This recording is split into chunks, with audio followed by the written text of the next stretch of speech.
When it comes to me, superheroes have always been a part of my life. And if anyone would ask me who my favorite superhero was, my answer is Captain America. In Marvel's history, Cap has always been a quintessential leader of the Avengers. However, while Steve has been an iconic hero for years, some fans don't actually care for the character due to the fact that they see him as the boring option. So why is Steve Rogers seen as a boring hero? And why does he stick out to someone like me so much? Today I wanted to look and analyze the true hidden character and genius of Captain America.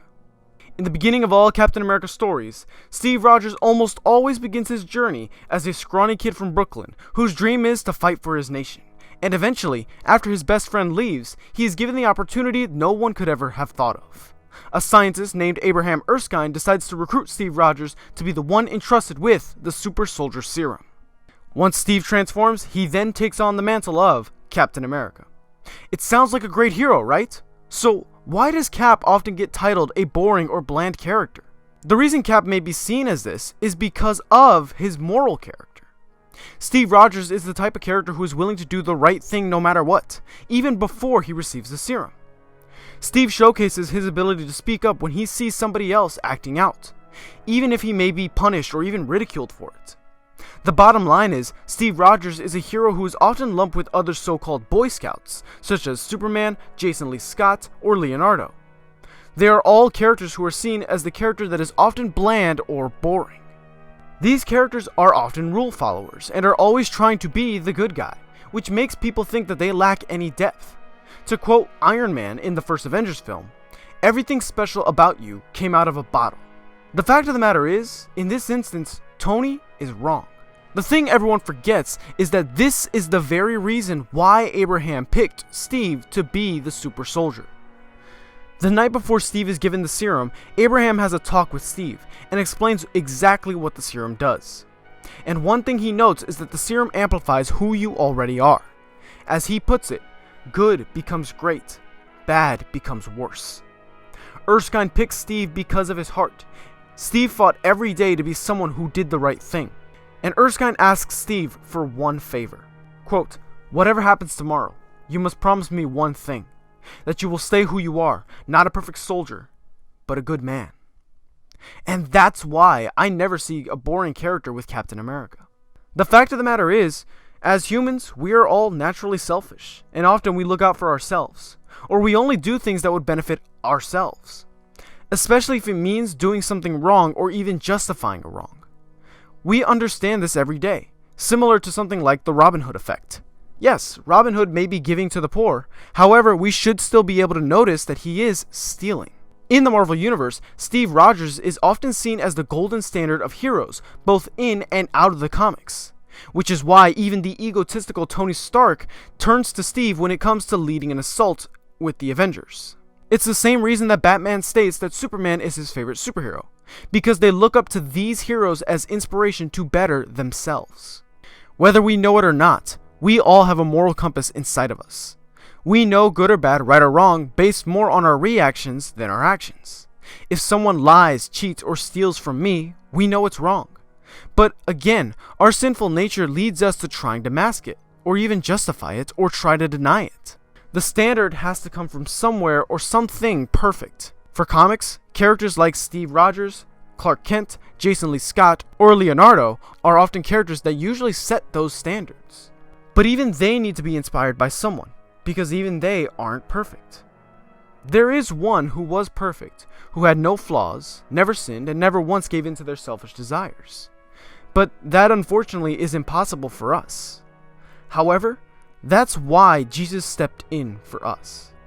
Maybe not everyone was expecting this angle, but I encourage you to at least listen to what I have to say until the end of the video. The Bible states that God is perfect, and we are not. In fact, when creation began, He gave us the option to follow Him or to try to do it ourselves, and we chose to follow our own desires.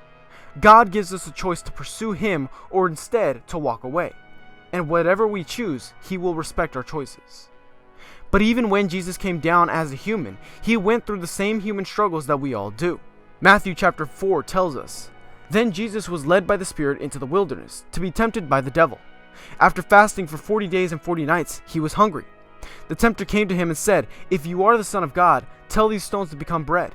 Jesus answered, "It is written, man shall not live on bread alone, but on every word that comes from the mouth of God." Then the devil took him to the holy city and had him stand on the highest point of the temple. "If you are the Son of God," he said, "throw yourself down, for it is written, he will command his angels concerning you, and they will lift you up in their hands, so that you will not strike your foot against a stone." Jesus answered him, "It is also written, do not put the Lord your God to the test." Again the devil took him to a very high mountain, and showed him all the kingdoms of the world, and their splendor. "All this I will give to you," he said, "if you bow down and worship me."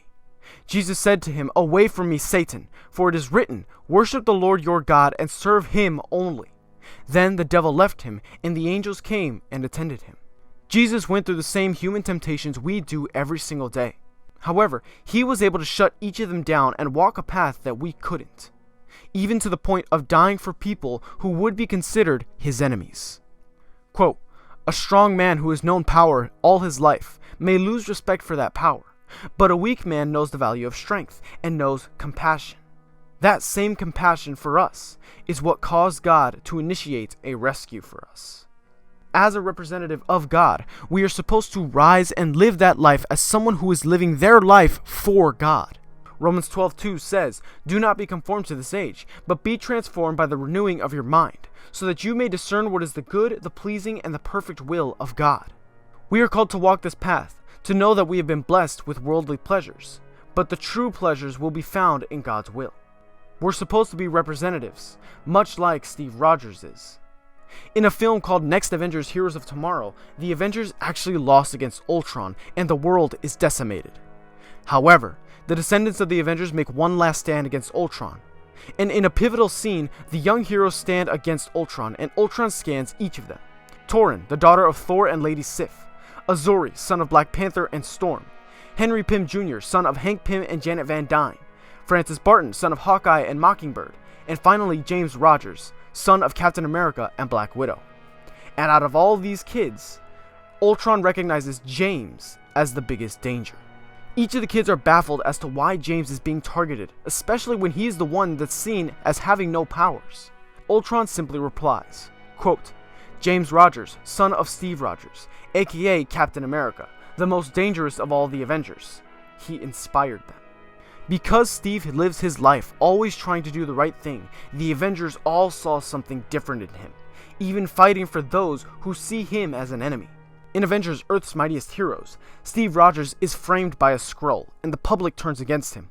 When he ends up being paired with Spider-Man, who also deals with the same public seeing him as a menace, Peter Parker asks Steve why it doesn't bother him, to which Steve tells him, quote, "It doesn't matter what the newspapers say, or the politicians, or the whole world.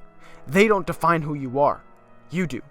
And not by your words, but by your actions. The truth will come out, but until then I'm going to keep fighting, just like you do." Cap continues to live his life representing the good that comes from a higher moral standard, not just for himself, but for the other heroes and the people around him.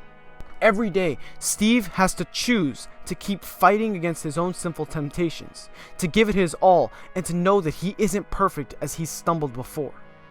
But like he always does, even if he does fail, even if he does stumble, he can get back up and say, "I can do this all day." While Cap's complex character may not be on the forefront like characters like Iron Man or Wolverine or even Spider-Man, his internal struggle is fighting every single day to live up to be the standard of a good man. This is a very different video from what I've made before, and I think this is the type of video I would like to keep making, analyzing different heroes or movies or TV shows and showcasing how they can actually reflect onto God's word. What do you guys think? Have you seen Captain America as a boring hero, or was he always that top tier hero that you knew and saw? Leave all your comments down below, and until then we will see you all in the next one.